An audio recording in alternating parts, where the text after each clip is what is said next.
Staying in Nigeria, several human rights advocates in the country have tasked citizens to protect their rights to free speech and secure the nation's civic space.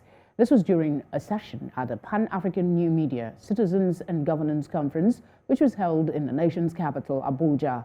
The rights advocates also accused government of trying to stifle free speech and gag citizens' rights to freedom of expression. Again, our correspondent Amadin Uyi has the details. Available data reveals that in 2021 alone, the internet was deliberately shut down by different governments about 182 times across 34 countries. Data estimates that there was an increase from 2020 figures, where this was witnessed in 29 countries, 159 times.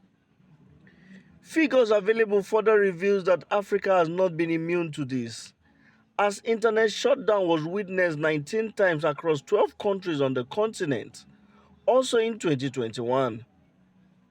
Nigeria also witnessed a shutdown of Twitter for 7 months by government in 2021, which is proof that government is conscious of the nation's civic space. Across the world, people are regulating for protection of consumer rights, for competition, but in Africa, that's mostly not what we are doing. There's a trend. It's often around elections, around political events, around public protests.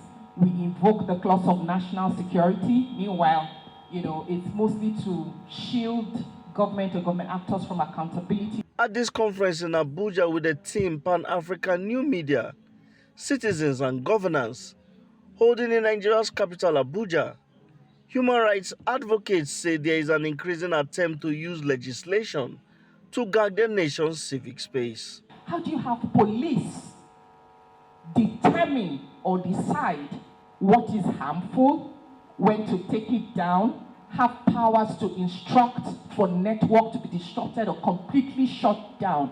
I think that is extremely dangerous. So the way that we are developing our own policies and laws, it's evoking a lot of distrust. Courts are still not so advanced in even engaging on social media issues.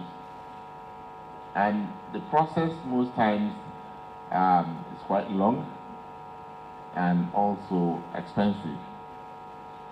And the citizen is not every citizen that is empowered enough to be able to use the existing mechanism. While stressing on the need to collaborate in an effort to protect citizens' internet rights, they say there is a need for measures to be put in place to protect members of the public that use social media. Democratic governments, funders, technology companies themselves can invest in tools and capacity building, especially for these at-risk groups to be able to keep the civic space, use the civic space for the legitimate purpose. There will always be attempt to change the civic space, but if we keep using it to make positive impact on the society, on development, I think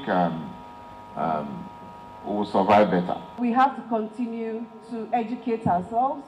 We have to also continue to leverage, the spaces that we have available to us. Rights advocates here are calling on government to formulate policies that will protect citizens' internet rights.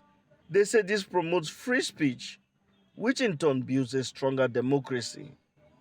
From Abuja, Amadin Uyi, News Central Television.